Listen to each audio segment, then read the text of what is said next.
It seems like just yesterday, Agent Carter first graced our TV screens with her awesome badassery and amazing red hats, and now it's coming to an end. For now, at least, I hope. That's right, after 7 episodes, countless thrills, and more red lipstick than even Taylor Swift could dream of, Agent Carter aired its season finale, and just like this entire season thus far, the season finale did not disappoint at all. Everything is now out in the open. All the secrets that have been kept hidden from people during the course of the show are out for everyone to see. He has been revealed to the SSR as the badass agent that she is. Dottie and the Doctor have been revealed to everyone as the villainous psychopaths that they are, and Howard Stark is proving to the SSR that he is not a traitor and did not sell his weapons to the bad guys that want to blow things up with them. Of course, that's a little hard to say when we find out that it was Howard's invention that caused everyone in the movie theater last week to go psycho crazy on each other. These people attacked each other into a murderous frenzy. And we got to see firsthand just how bloodthirsty this rage can get when Sousa,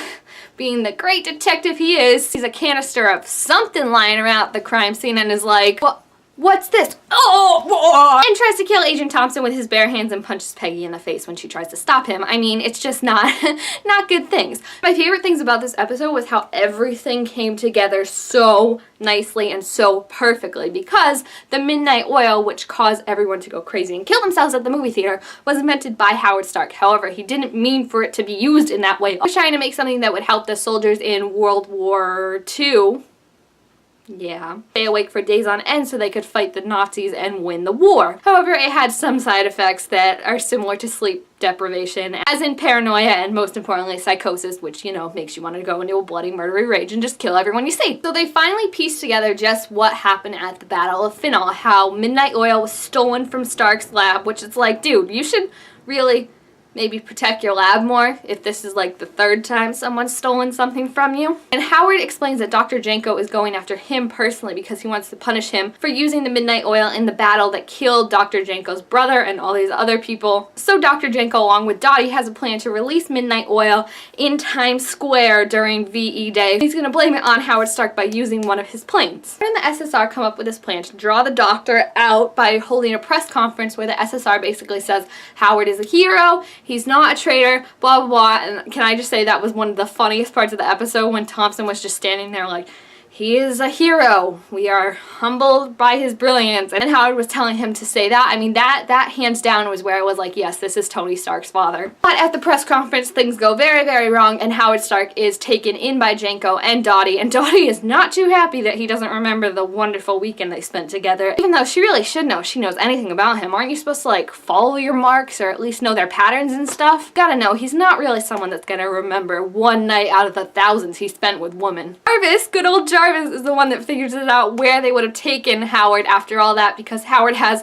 a significantly bigger vault than the one that was stolen, and I was just like, how many volts, Howard? How many volts until we realize this isn't a good idea? We flash over to Dr. Janko and Dottie, who are with Howard. They have him tied up. Dottie is still beating him senselessly because he can't remember her name, which I'm like, that's not really fair because it was probably a fake name anyway. It's like, you're not even giving the guy a fair chance. Come on. And Dr. Janko uses his hypnotism to make Howard think that he is going to find Steve Howard and bring him back. He takes off in his plane just as Peggy and the SSR guys roll up, and she's like, Howard, no! But he's leaving thinking that he's about to go save Steve Rogers when really he's about to drop the midnight oil on all the innocent civilians in New York City. So this is where it gets really, really cool because everybody splits up. The only person, it turns out, who can drive a plane to go and try and catch Howard is, again, good old Jarvis. This was Jarvis's shining episode. He basically helped more than the actual SSR agents, aside from Peggy, of course, in this episode and everything that he could figure out how to do. So he took off in the plane to go and possibly shoot Howard down if they needed to because he says it's what Howard would want, while Peggy goes after Dottie and the Doctor alone for some reason. Doctor runs away like a scared little chicken. Dottie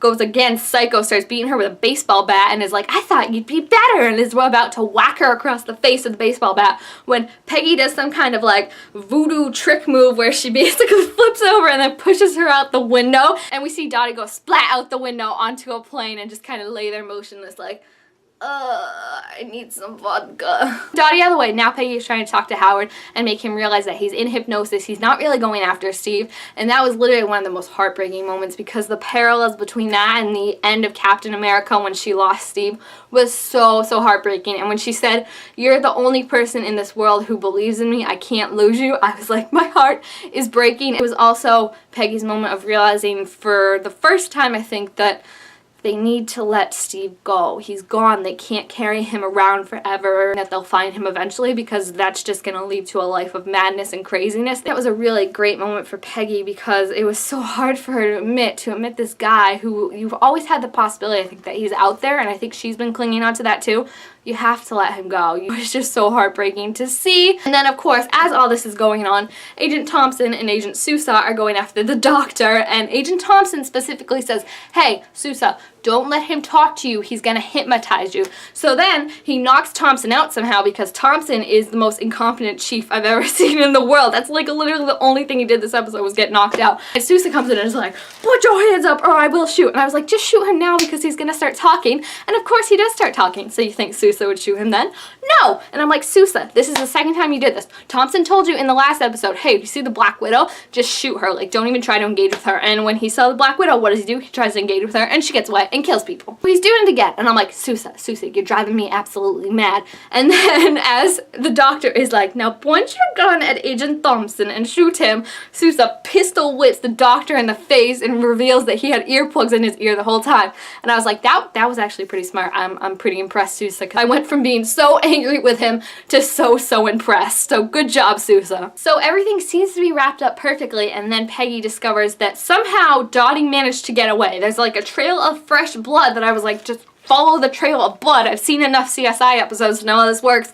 But Peggy's like, she got away. We can't find her. I was like, just follow the blood. The doctor's taken away, Dottie's on the lam, and Peggy goes back to the SSR where she's technically no longer an agent, but as she walks in, all the other male agents stand up and clap for her and say, "Good job, Peggy," and it's kind of just the respect and recognition she's always wanted until someone, I don't know, from the Senate, I don't even know who he is, walks in and is like, "Hey, Thompson, you did a great job here, man, leading this investigation and everything. It was all you, man." And Thompson kind of looks back at Peggy for a second, and she just gets this sad little smile on her face when she realizes that he's going to take credit for it. But I feel like I've read so many people defending his actions that now I have to defend it too, because I feel like he honestly did the right thing in the moment, because had he been like, "Hey, no, Peggy did all this," I don't think they would have believed him, because A, she doesn't work there, and B, she was a woman, so they probably would have thought he was just like had a crush on her or something. So at the end of the day, I'm mad that he did that, but I can understand why he did that. Like Sousa, who just went off the flying handle. The more I see Sousa react to things, the more I don't like him, because I feel like he's very judgmental and very quick to make assumptions, like he did when he found out that Peggy was possibly the traitor. Everything seemed nice and dandy in the world of Agent Carter, except for one thing. She had no place to live.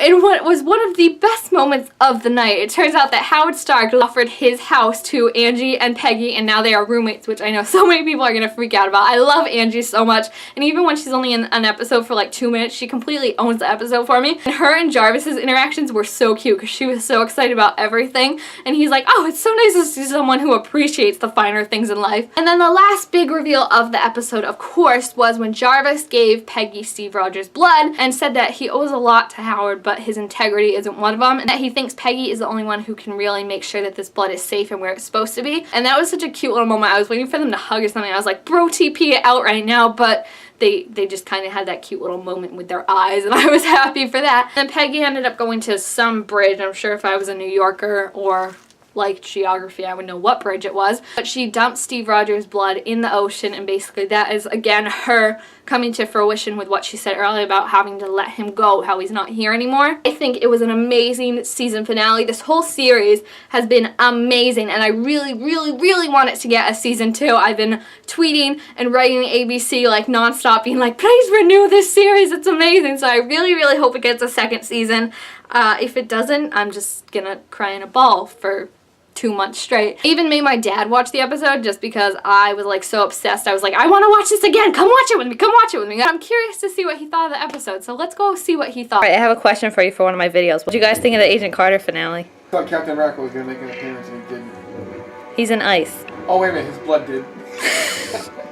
I could fangirl on for about 3 more hours about this whole series and this season finale and Peggy and everything involved with it, but I'm gonna restrain myself for just a little while and ask you to leave your thoughts about the series, the season finale, and just everything Peggy Carter in general. If you want to see a second season so badly like I do, please start tweeting ABC. Let them know how much you love this show. Thank you guys all so much for watching. Please don't forget to like, comment, and subscribe down below to my channel. Do it for Peggy. She would want you to if she knew what YouTube or the internet was. And I will see you next time. Bye! Agent Carter, Agent Carter, Agent Carter, Agent Carter.